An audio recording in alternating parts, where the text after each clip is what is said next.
meu irmão, minha irmã, tudo bem? Seja bem-vindo a este módulo 4.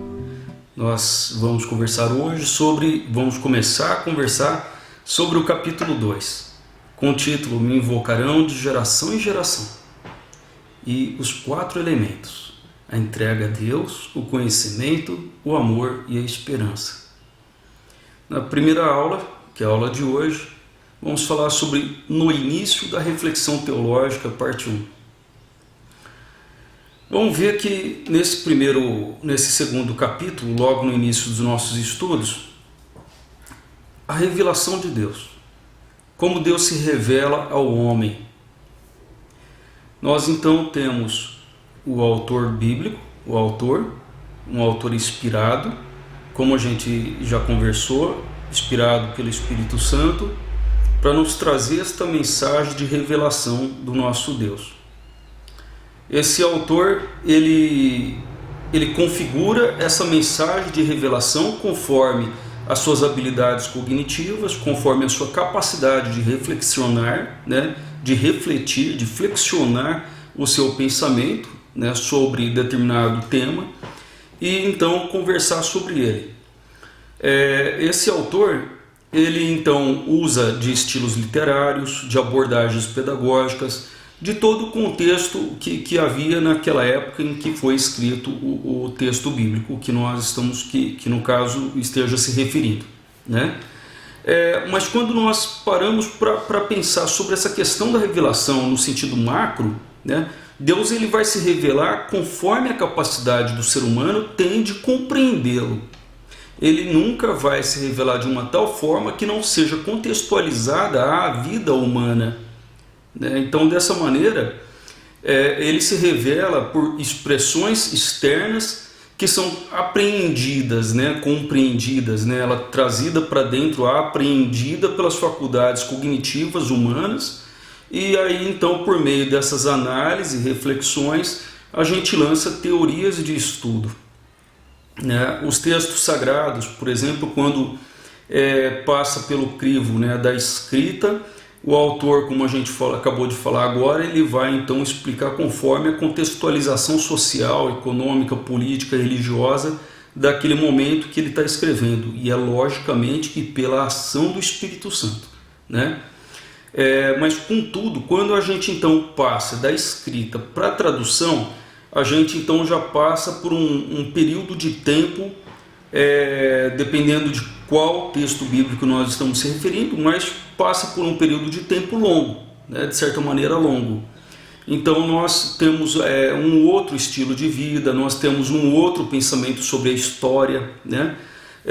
Quando, por exemplo, o cânon judaico foi escrito, o ser humano, o homem ali, o sujeito, os escribas no caso, já tinham um pensamento a respeito da história. Eles olhavam para o passado para poder compreender o presente e premeditar o futuro.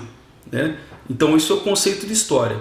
Agora, se a gente falasse então há 1000 anos antes de Cristo, esse conceito de história não existia. Ele passa a existir por volta do século VI, VII antes de Cristo. Então nós temos aí uma variável, que nos remonta a um período histórico para poder fazer uma tradução contextualizada, uma tradução mais verídica da Bíblia, daquele texto bíblico, para que possa então passar por um entendimento um pouco melhor, e assim a gente poder elencar alguns elementos a mais para enriquecer esse texto bíblico. Quem, por exemplo, você e eu, que estamos aí dentro de uma comunidade de fé, trabalhando num determinado ministério, nós precisamos ter essa abertura intelectual para poder compreender esses procedimentos que se usou, que se usa e que ainda haverá de se usar. Procedimentos de tradução, procedimentos de interpretação, que vai trazendo novos significados para os textos bíblicos. Então, assim, não temos uma compreensão rígida, fixa, estática, mas variável. Então, a gente precisa procurar pelos estudos contextualizados e atuais, os estudos teológicos, atualizados, para poder então trazer essas novas interpretações. A respeito de um outro tópico desse primeiro do início desse capítulo 2, eu trago um pouco de conceito de tempo e espaço, né? Nós vivemos aqui no planeta Terra, e aqui nós somos tridimensionais, né? Segundo o nosso espaço, nós medimos altura, largura e profundidade. Então, atualmente, nos novos estudos físicos, né, nós então acrescentamos também o tempo a essa métrica. Então, já deixaríamos de ser tridimensionais, né? Mas, por enquanto, ainda a ciência ainda regulariza que nós somos tridimensionais, altura, largura e profundidade. Mas é claro que nós habitamos o tempo e o espaço, né? Como que é a questão? A gente compreendendo sobre o conceito de tempo e de espaço, o espaço, este chão, esta geografia que nós vivemos, né? Também nós podemos falar em uma questão de tempo, né? O tempo desde que o meu nascimento aconteceu, desde esse evento até o evento atual em que eu estou hoje, com meus 41 anos de idade, né? Revelei. Esse espaço de tempo aqui é uma métrica para eu poder averiguar a minha historicidade, o que eu fiz de errado, o que eu fiz de correto, como que eu escapei de determinados erros e problemas, e utilizar essas métricas para que eu possa também defender-me, né? No futuro de determinados outros eventos que possa acontecer, enfim, né?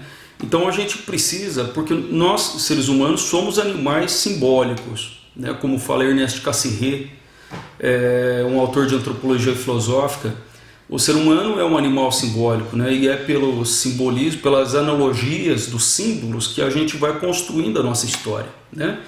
Então a nossa história é um evento dentro desse espaço e tempo para que a gente possa realizar essas analogias entre passado, presente e futuro e construir essa história, né, dentro desse arcabouço aí de contexto de vida que nós temos, né? Então, da mesma forma, também nós precisamos dessa contextualização, dessa analogia também para construir esses textos bíblicos, né, essas interpretações teológicas. Certo? Aí nesse capítulo, nesse início, eu estou trazendo então essas informações.